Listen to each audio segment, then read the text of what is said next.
esse espaço. Nessa exposição maravilhosa, Harun Farocki, eu não falo português, então eu tentaria pronunciar quem é responsável.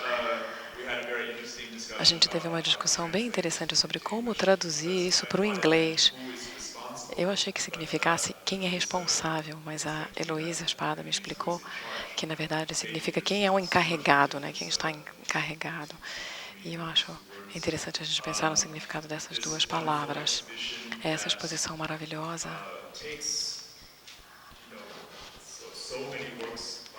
junta tantas obras de Harun Farocki, mas utiliza um foco específico na questão do trabalho. Como Harun Farocki examinou, observou a questão do trabalho, as condições de trabalho. Bom, agora eu acho que a gente pode voltar a nossa atenção para essa obra maravilhosa aqui que vocês têm diante de vocês. Eu tenho a honra de poder dizer algumas palavras sobre essa obra. A saída dos operários da fábrica em 11 décadas. Ela foi feita por Harun Farocki em 2006, essa obra.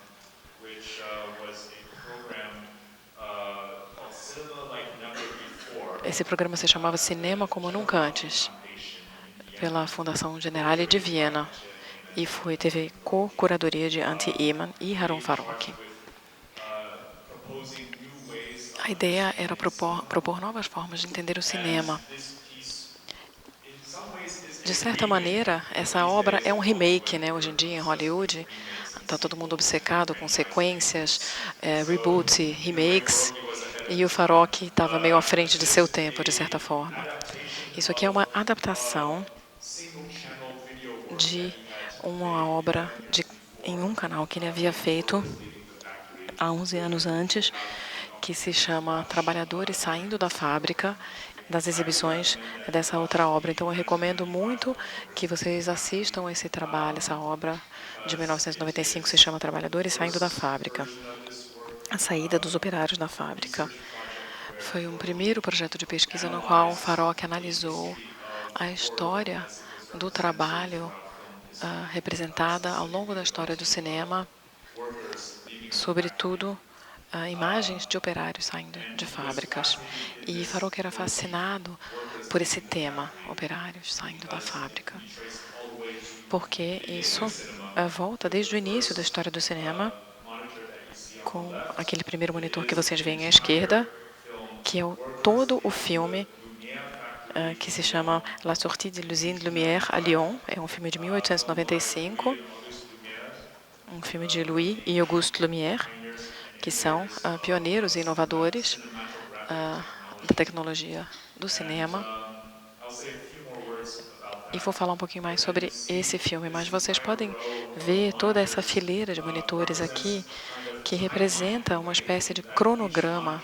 Cada monitor representa uma diferente década da história do cinema, e cada monitor tem uma representação de operários saindo da fábrica a cada década. Então, por um lado, essa obra fala sobre a história do cinema. Nesse sentido, ela também tem um significado biográfico particular para Farocki.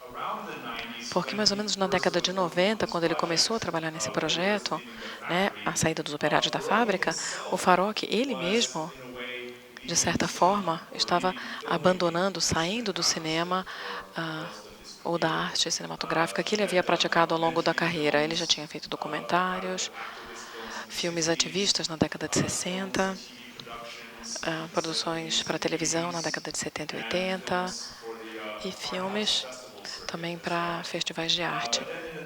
Na década de 90,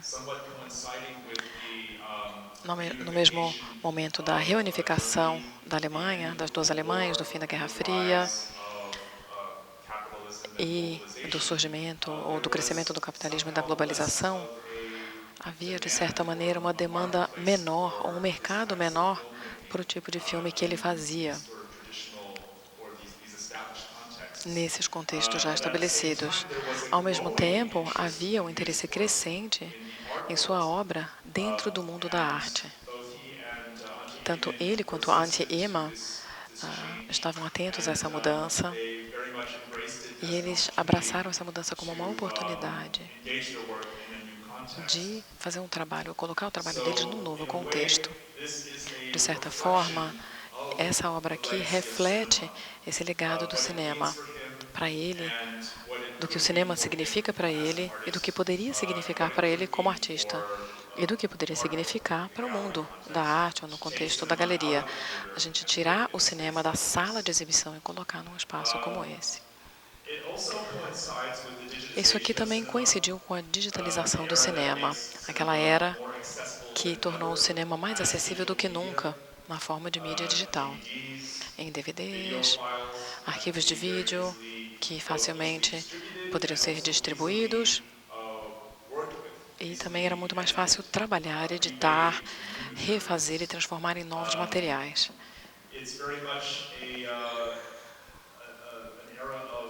É uma era de digamos assim, um superávit de imagens, porque todos os DVDs que foram produzidos na década de 90, nos anos 2000, todos os arquivos de vídeo que nós produzimos hoje por conta própria, né, com a tecnologia pessoal que a gente tem acesso hoje, a gente tem esse excesso de material com o qual a gente pode trabalhar. Isso levou a uma nova relação com a imagem. Vocês viram ali no vídeo, agora há pouco, eu fiz esse vídeo sobre Farok e eu estava fazendo uma certa pesquisa voltada para dados, né, utilizando números e estatísticas como uma forma de compreender esse arquivo gigantesco de 120 filmes e vídeos. De certa maneira, essa era digital do cinema nos transformou em contadores, né? Essa é a lógica do capitalismo. Ela está afetando a nossa experiência como espectadores, ou pelo menos a minha experiência como espectador. Agora, nós nos vemos numa gigante base de dados de vídeo e áudio digital. A gente tem que encontrar estratégias para encontrar um sentido nesse grande banco de dados. O próprio Farok tinha consciência dessa mudança e na década de 90, quando ele escreveu sobre esse projeto que nós estamos vendo, a saída dos operários da fábrica, ele escreveu sobre o trabalho de coletar todo esse material como uma reflexão do que ele chamou de um novo sistema de arquivos que está surgindo, uma biblioteca futura para imagens em movimento, na qual é possível buscar e recuperar elementos das imagens. Até o momento, esses elementos não haviam sido classificados. E isso ele escreveu há 20 anos. Hoje, nós vivemos nesse mundo que ele já estava prevendo naquele momento. Então, agora que eu fiz essa pergunta, nós temos esse grande banco de dados, esse grande arquivo de imagens e áudio. Como é que a gente consegue colocar essas imagens para trabalhar?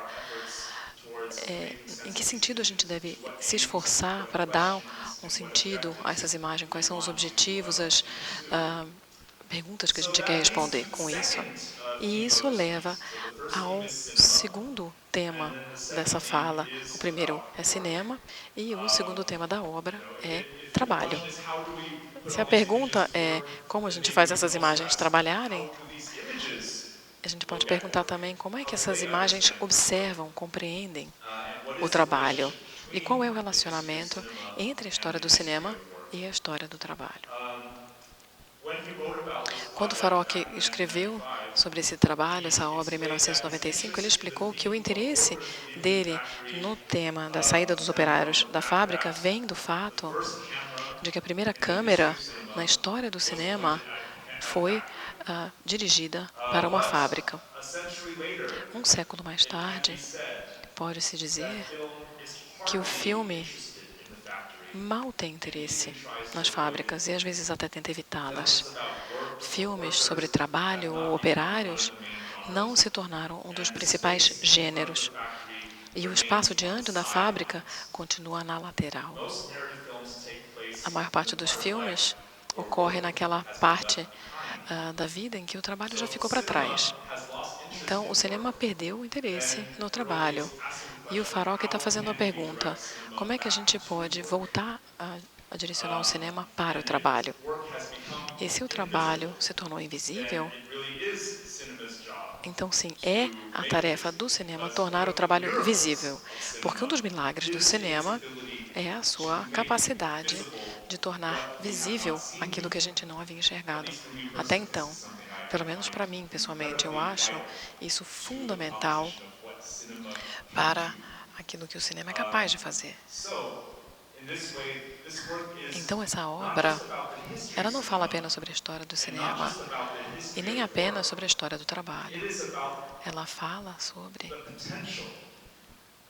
o potencial de tornar o trabalho visível através do cinema. Ela conta a história desse potencial de que o trabalho se torne visível para nós, de que a gente confronte o trabalho e compreenda de uma nova maneira.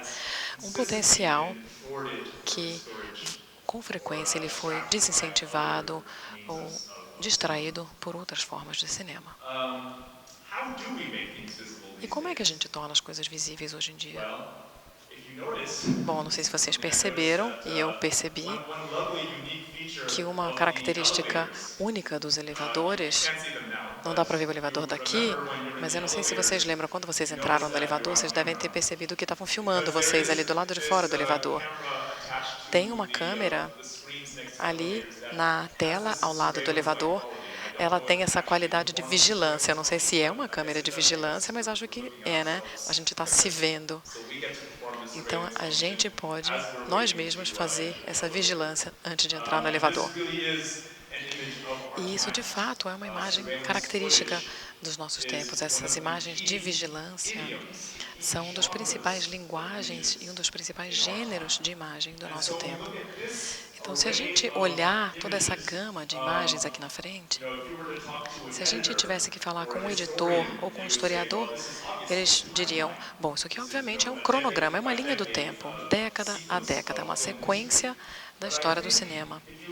Mas se a gente olhar de uma forma diferente, talvez a gente possa ver que isso é quase uma vigilância dos operários. São vários monitores de operários sendo filmados por uma câmera, para que nós assistamos, né, como se a gente estivesse fazendo essa função de vigilância. Isso significa que a gente está nessa posição de operários da vigilância, observando o trabalho. E o que a gente está procurando aqui? A gente enxerga aqui tudo, e só porque a gente vê essas imagens, isso não significa que a gente sabe o que a gente está vendo ou o que a gente está buscando. Para que essa imagem comunique alguma coisa para a gente, deve haver algum tipo de linguagem que a gente tem que ser capaz de compreender. A linguagem do cinema levou décadas para ser desenvolvida. E o desenvolvimento do cinema depende do conceito da montagem. A montagem é a colocação de uma imagem ao lado da outra.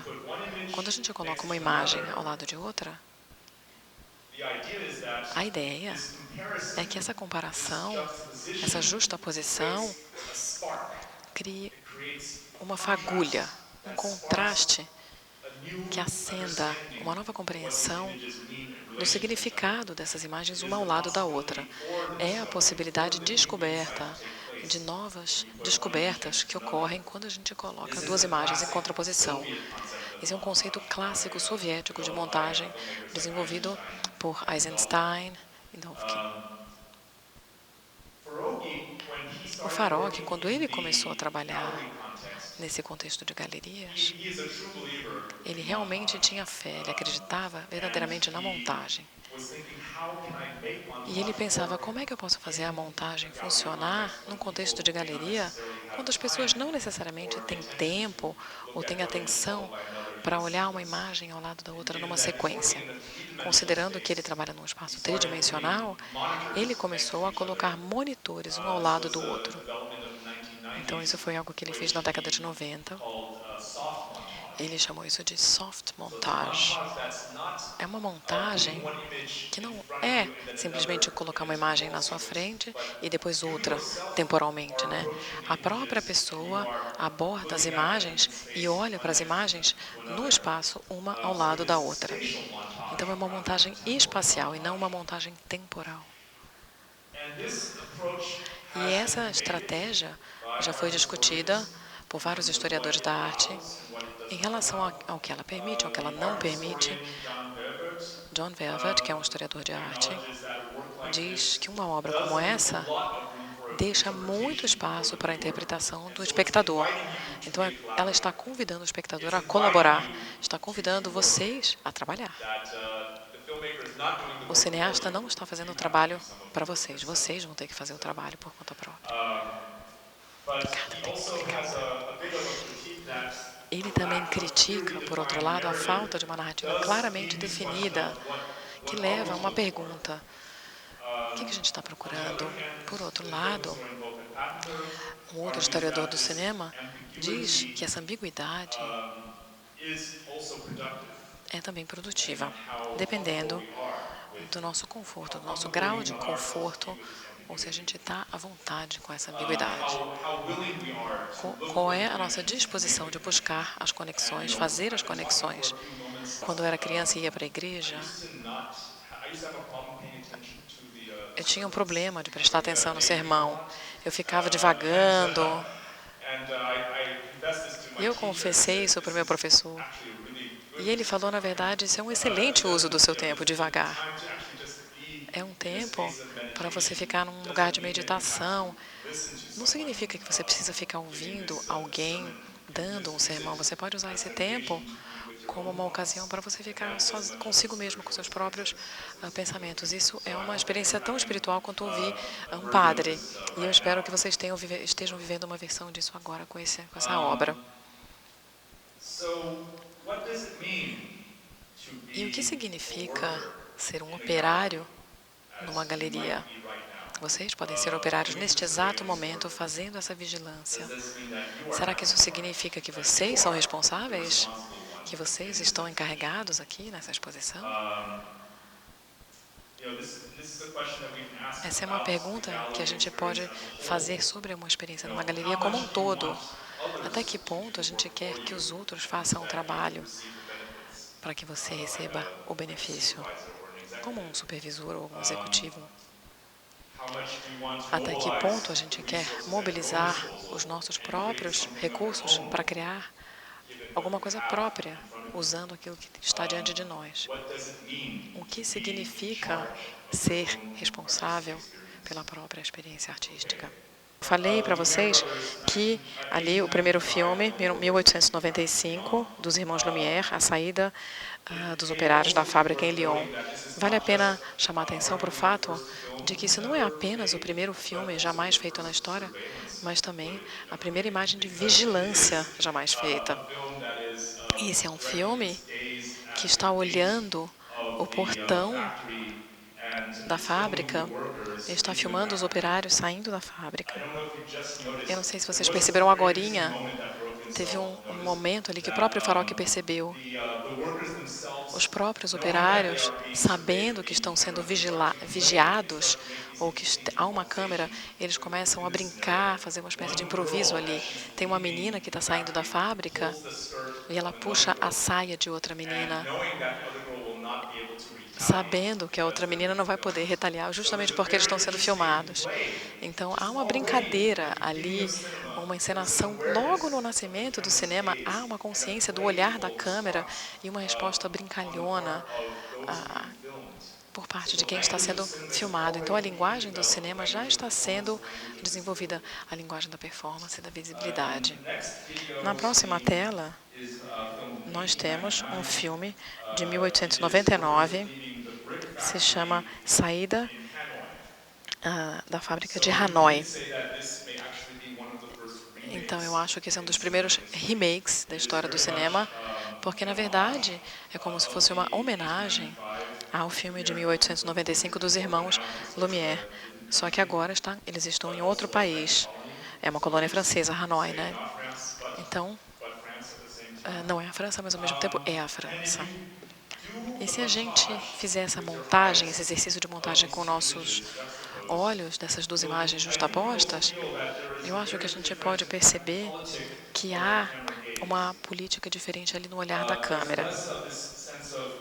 Temos menos essa sensação de liberdade ou de agência dos operários que saem da fábrica, e ali na segunda tela a gente tem uma sensação mais austera, mais controlada. tem um procedimento ali. Cada operário me parece que tem que dar uma espécie, entregar uma espécie de cartão. Eu não sei os detalhes, para que serve, mas é uma espécie de um sistema de monitoramento. Então, o sistema de controle aqui está muito mais visível nessa segunda imagem. E os seus impactos, os seus reflexos da dinâmica colonial de trabalho ali nessa situação. Isso fica bem mais claro, justamente porque a gente tem a imagem de 1895 no lado para comparar com essa. Depois a gente passa para a próxima década, 1912. Isso é a imagem, a gente não conhece quem é o autor dessas imagens. Foram feitas em Moscou, em 1912, pouco antes, 5 anos antes da Revolução. Então é uma imagem interessante de como era o trabalho antes da chegada do comunismo à Rússia. Agora vamos passar para a próxima tela, 1916. Aqui é um filme de Hollywood, feito por um cineasta muito importante que ajudou a desenvolver a linguagem de Hollywood. O nome dele é D.W. Griffith. Esse é um filme dele chamado Intolerância. É uma cena de uma greve de operários, e essa greve é reprimida com violência por soldados. Então, de uma certa maneira meio estranha, é uma espécie de montagem, essa justaposição. É uma imagem de operários fazendo uma revolução, um levante, e é isso que a gente veria na Rússia, né? Na mesma época em que esse outro filme foi feito. Só que essa revolução, esse levante está ocorrendo nos Estados Unidos, num filme de Hollywood. Então é um deslocamento meio estranho e uma certa estranha continuidade entre essa imagem pré-revolucionária ali na tela anterior. É bem notável que uma imagem de um levante operário pudesse ocorrer no filme de Hollywood, muito menos num épico hollywoodiano. O Farok observou que esse deve ser o maior tiroteio diante de uma fábrica em 100 anos de história do cinema. E realmente se assemelha essa montagem temporal. A ação é muito intensificada por causa dessa edição rápida, da justaposição dos diferentes ângulos. Vejam aqui as mulheres, são as esposas, são as mulheres dos grevistas. Elas estão observando à distância, totalmente impotentes ali como espectadoras. Isso nos representa, né? Nós somos espectadores impotentes aí dessa cena, observando esse levante sendo reprimido com violência. Então, realmente parece um pouco o cinema soviético que aconteceria alguns anos mais tarde com Eisenstein e Dovtin. Bom, depois nós passamos para 1926. Aqui nós temos o Metrópole, do Fritz Lang, um clássico do cinema, um filme extremamente influente na ficção científica e na filmagem de cidades. O clipe começa, e eu queria destacar para vocês que aqui, ao contrário dos outros filmes que nós vimos até o momento, o trabalho aparece de uma forma muito estética. Há uma estranha beleza nesse efeito meio sonâmbulo de como esses operários caminham de forma coreografada, num uníssono perfeito, como se fossem um único corpo, o corpo da própria fábrica. Corpos que são completamente controlados pela fábrica, pelo aparato da fábrica. Eles não têm qualquer tipo de agência de vontade própria. E isso é um contraste com aquele caos do filme do Griffith e até com a relativa liberdade desses outros corpos ali nos filmes documentais. Então aqui a gente enxerga a introdução, a gente vê a introdução do trabalho como arte. Transformar o trabalho em algo estético, numa obra estética. Por um lado, será que o objetivo é nos fazer alienados, preocupados com aquilo que a modernização está fazendo com o nosso corpo? Ou será que a ideia é que a gente sinta um certo prazer com esse controle que o artista exerce sobre os corpos para criar essa imagem perturbadora do trabalho e da organização? Então há essa ambiguidade, há essa ambivalência que fica com a gente. O próximo exemplo, vocês devem estar reconhecendo, é Charles Chaplin, no filme 1936, Tempos Modernos. Aqui eu queria destacar que ele é o Charlie Chaplin. Claro, é uma figura fora de qualquer categoria fácil de definir, né? Ele criou a sua carreira como aquele vagabundo que existe fora das normas da sociedade, para que a gente consiga enxergar essas normas da sociedade. Então, de certa forma, ele é o ser humano original como contra-imagem. A sua própria presença já cria esse efeito de montagem. Aqui ele está saindo da fábrica com outros operários, mas ele não está indo para a fila como os outros. Ele está lá cuidando da vida dele. Vejam só o que acontece agora.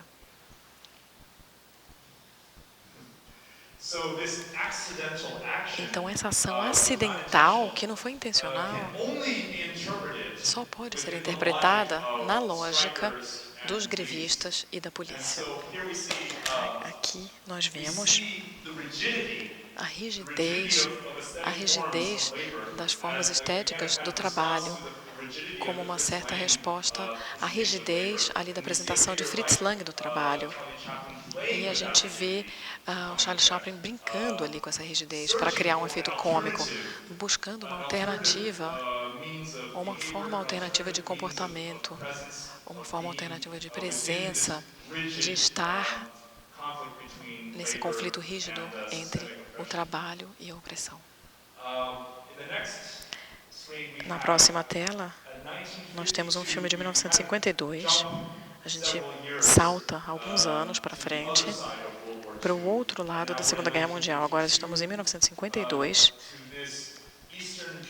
É um filme da Alemanha Oriental, ou da República Democrática Alemã. Se chama Frauenschicksale, o destino das mulheres.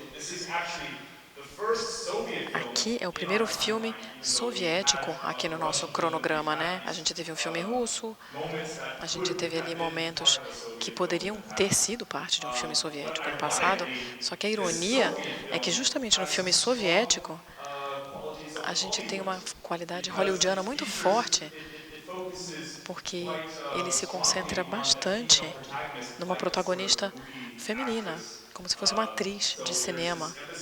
Então, há essa ênfase na individualização e não no coletivo.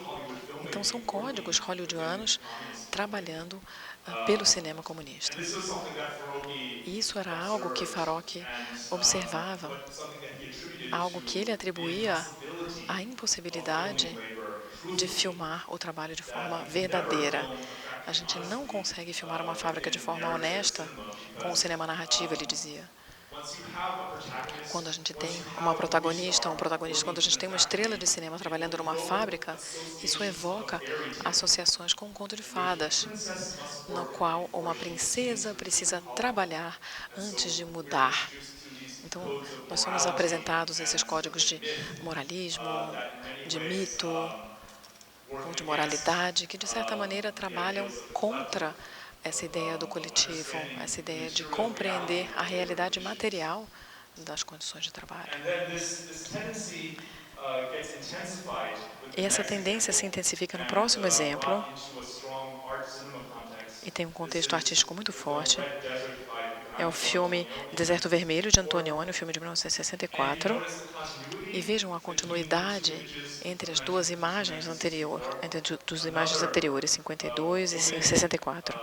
Mais uma mulher aqui ressaltada em primeiro plano, e acho que agora vale a pena ver a sequência inteira sob a lente da representação feminina e do trabalho ou do papel da mulher nas fábricas.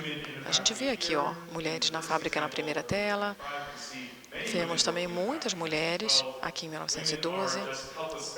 As mulheres são espectadoras impotentes ali no filme de Hollywood de 1916. E nesse filme que estamos vendo agora, é a Monica Vitti, a excelente atriz, caminhando por uma terra de ninguém ambiental, que é justamente o efeito causado pela fábrica. De certa forma, isso parece um pouco com Fritz Lang, porque essa destruição ambiental, essa crise social, é uma forma de estetizar o trabalho. É uma imagem bonita, tem beleza, ela terrível e bela ao mesmo tempo, assim como na imagem do Fritz Lang. Então é uma espécie de retórica de impotência.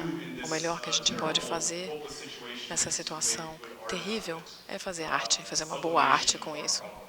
É a sublimação dos nossos problemas. A gente não escuta, mas há uma manifestação de operários ocorrendo ali ao fundo, de forma meio patética. Então, há uma imagem dessa manifestação de operários, mas ela é mostrada como um gesto patético e inútil. Isso foi 4 anos antes de 1968. Então, quando a gente avança para a próxima tela, ao lado do Deserto Vermelho, nós temos aí um filme radical estudantil de 1968 por um cineasta chamado Jacques Villemont. Se chama A Retomada do Trabalho nas Fábricas Wonder, na França. O cineasta, o estudante que fez esse filme, Jacques Villemont, ele se formou na escola de cinema que se tornaria uma das principais escolas de cinema da França. E depois de conseguir o diploma, ele ocupou a faculdade de cinema como parte ali do movimento de maio de 68. Na mesma época, havia essa estética imediatista que estava tomando o cinema e o documentário com essa nova tecnologia das câmeras de mão, das câmeras portáteis. As pessoas conseguiam fazer imagens nas ruas como não era possível antes. Então, isso cria toda uma nova energia para a imagem em movimento, para a imagem cinematográfica. E aí a gente consegue voltar até 1895. Ali, uma nova imagem, um novo tipo de imagem está sendo produzido. Uma imagem na qual a realidade e o cinema foram totalmente unidos. Não há distância, não há uma busca por fazer arte, é simplesmente um momento indefinido, um momento que ainda está por revelar a sua verdadeira natureza para nós. E as possibilidades que estão incorporadas aí criam essa imagem extremamente intensa. É uma imagem de 10 minutos, é um único plano desses grevistas e ali dos representantes da empresa discutindo ali na rua, em frente à fábrica. Jacques Rivette, o cineasta, elogiou esse filme dizendo que essa é a principal obra-prima do movimento de maio de 68. É um momento no qual a realidade é tão transfigurada que ela condensa uma situação política em 10 minutos de intensidade dramática maluca. Vale a pena notar que é a única imagem em todas essas em que os dois lados, né, o trabalho e os patrões, estão conversando um com o outro, como se estivesse tentando entender como deveria ser o futuro do trabalho. Então, sem dúvida, é uma eliminação da distância e da estética, é uma abertura de novas possibilidades. Vale a pena perceber também que o manifestante mais empolgado aí é uma mulher. É a voz mais forte nesse filme. Os movimentos de maio de 68 terminaram, claro, e aí a gente passa para a próxima imagem, 1981. Se chama Cedo Demais, esse filme de Jean-Marie Straub e Danielle Rouillet, que se chama Cedo Demais, Tarde Demais. Esse filme observa a história do trabalho na França e no Egito. Essa é uma imagem de 10 minutos feita fora de uma fábrica no Egito. A gente não está ouvindo o áudio, mas tem uma narração que está lendo um texto escrito por um teórico social egípcio que escreve sobre os camponeses egípcios que resistiram à ocupação inglesa na era pós-colonial. Foi uma revolta fracassada dos camponeses que abriu o caminho para o que se chamou a Revolução Pequeno-Burguesa de 1952. De certa forma, a classe trabalhadora, os camponeses, se sacrificaram para abrir caminho para uma situação melhor de trabalho. Eles fracassaram e uma revolução subsequente foi bem sucedida. É uma pena que a gente não possa ouvir agora, mas eu acho que na apresentação normal vai haver fones de ouvido. Esse filme tem um design de som impressionante. A crítica falou desse filme, falou sobre o som. Só o som desse filme abre todo um universo no qual a gente mergulha, a gente entra numa cena de vida tão cheia de energia, de intenção, e a gente fica se perguntando para onde vai toda essa energia. A tela seguinte é de 1987, é um grande contraste em relação a essa. Não é uma obra cinematográfica. Na verdade, é o primeiro vídeo publicitário aqui na nossa linha do tempo. Então, o Farok reconhece outras formas de mídia em sua análise. Aqui é uma publicidade para a duas Fahrtsperre, era DSP, que é uma espécie de grade de segurança. E quando vocês ouvirem o som com fone de ouvido, vocês vão ver essa música com sintetizador bem cafona da década de 80, celebrando. Até a pintura na grade tem esse azul artificial. Parece uma imagem feita por computador, né? Então, essa nota artificial, abstração, né? A gente vê a abstração em Fritz Lang, Antonioni, e agora essa abstração aí nesse comercial. Então, é interessante ver essa estética da abstração na arte sendo utilizada para a segurança industrial. E a última imagem, talvez vocês reconheçam, porque é de um filme bem conhecido, feito por Lars von Trier, Dançando no Escuro. É uma cena com a cantora Björk, que interpreta uma operária que está ficando cega. E ela fica sonhando, divagando, fica imaginando cenas musicais na própria cabeça. É uma vida interna, uma vida interior. A gente vê as vidas interiores das outras pessoas que a gente viu ali nos operários e em momentos individuais também. Essa vida interior está muito explicitada, muito clara nesse filme. E também a estética do imediatismo e da brutalidade que a gente viu em 68, né? Agora ela é uma escolha estética, ela faz parte do pacote. Faz parte daquela câmera na mão do Lars von Trier, né? A câmera tremendo. Ela tem a intenção de dar uma sensação de realidade à cena, mas, na verdade, ela está recobrindo o que é, na verdade, um conto de fadas. É uma princesa que trabalha numa fábrica e quer se libertar daquela situação terrível. Ela trabalha numa fábrica, eu nem sei o que produz essa fábrica, mas isso nem interessa, né? É uma fábrica, e isso já diz tudo. E a sua cegueira é um tema muito forte no filme. A própria cinematografia coloca essa cegueira nesse foco muito raso. A gente pode dizer também que o filme também tem uma cegueira em relação às questões do trabalho, a questão da fábrica, a questão daquilo que uma fábrica pode causar, de como uma fábrica pode ser feita e daquilo que nós podemos ver se observarmos a fábrica, em vez de simplesmente ter uma fábrica como um pano de fundo genérico num filme. Então, eu queria só fazer um último comentário. A gente passou dessas massas coletivas saindo da fábrica e chegou a uma história individual, tipo Hollywood, a essa hiper-individualidade dos nossos tempos, nessa cultura neoliberal, e a cegueira, que está bem visível, na verdade, nesse foco ali, no hiper-individual. E eu queria só projetar essa última imagem para a fábrica na qual a gente talvez esteja vivendo agora.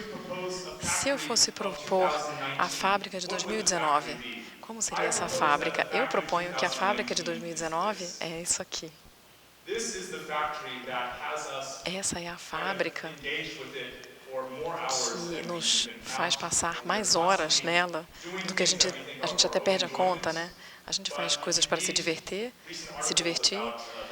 Mas se a gente ler artigos sobre a tecnologia por trás dos aplicativos, na verdade, essa tecnologia está coletando dados que nós produzimos com aceitação própria, com o nosso uso de mapas, várias coisas que fazemos na nossa vida social, na nossa vida amorosa, encontros amorosos. Tudo que a gente faz, a gente produz dados que estão sendo utilizados. Então, nós estamos trabalhando mais do que nunca. Essa é a fábrica de hoje.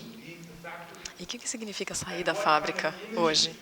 E que tipo de imagem a gente precisa enxergar desse tipo de trabalho, desse tipo de operário para conseguir sair da fábrica e enxergar a nossa realidade como a gente não conseguiu ver até hoje. Eu acho que essa é uma mensagem importante que a gente pode tirar dessa obra e de todas as obras da exposição. Espero que vocês levem essa mensagem com vocês e que vocês apliquem essa mensagem ao trabalho de vocês. Muito obrigada.